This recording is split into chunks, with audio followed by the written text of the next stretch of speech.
মাছ তো অনেকেই অনেক রকমভাবে রান্না করে। তো আমি মাঝে মধ্যেই কীভাবে মাছ রান্না করি দেখো।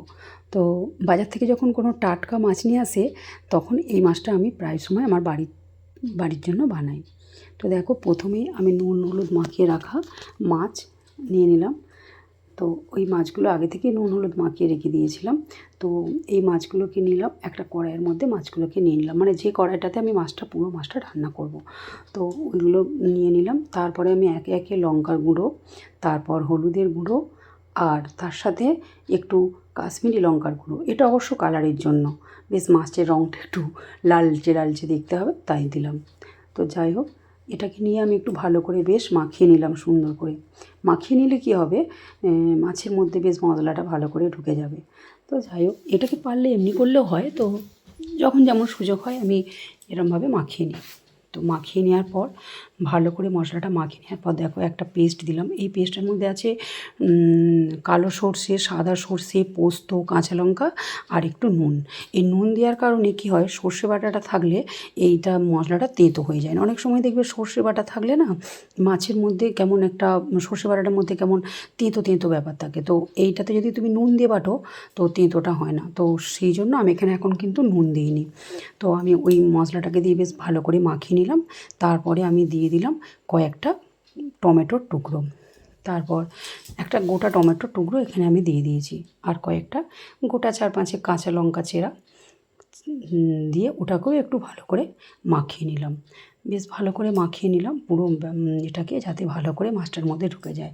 তারপরে আমি দিয়ে দিলাম বেশ খানিকটা সর্ষের তেল। এটা যার যেমন লাগে সে তেমন দেবে সর্ষের তেলটা, যে যেমন, আমাদের একটু ভালো বেশি দিয়ে খাওয়া হয় তো তাই দিলাম।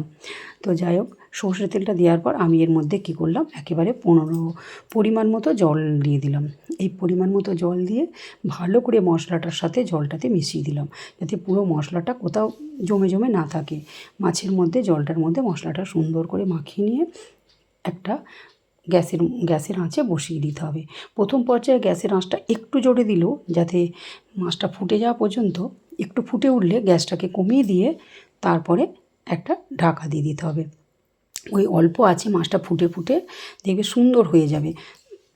তো অল্প আঁচে ফুটে ফুটে সুন্দর হয়ে যাওয়ার পর দেখবে, হ্যাঁ, গ্যাসটা খুলে দেখো কত সুন্দর হয়ে গেছে, বেশ টমেটোগুলো একটু নরম হয়ে গেছে, মাছগুলোও দেখে মনে হচ্ছে সিদ্ধ হয়ে গেছে। তো এক পিঠটা উল্টে দিতে হবে খুব সাবধানে, যাতে মাছগুলো না ভেঙে যায়, কারণ ওগুলো তো খুব নরম হয়ে থাকে, তো যাতে না ভেঙে যায়।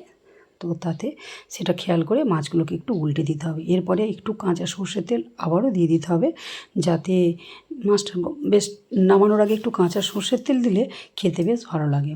তো তাই এই তেলটা দিয়েও আমি আবার একটু নাড়িয়ে দিলাম। এরপরে দেখো, নাড়িয়ে দিয়ে যাতে তেলটা ভালো করে মিশে যায়।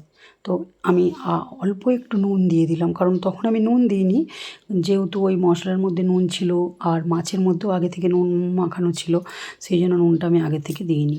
তো এখন যেহেতু নামানোর আগে আমি বুঝে একটু পরিমাণ মতো নুন দিয়ে দিলাম, আর নুনটাকে দিয়েও আর একবার ভালো করে মিশিয়ে নিলাম।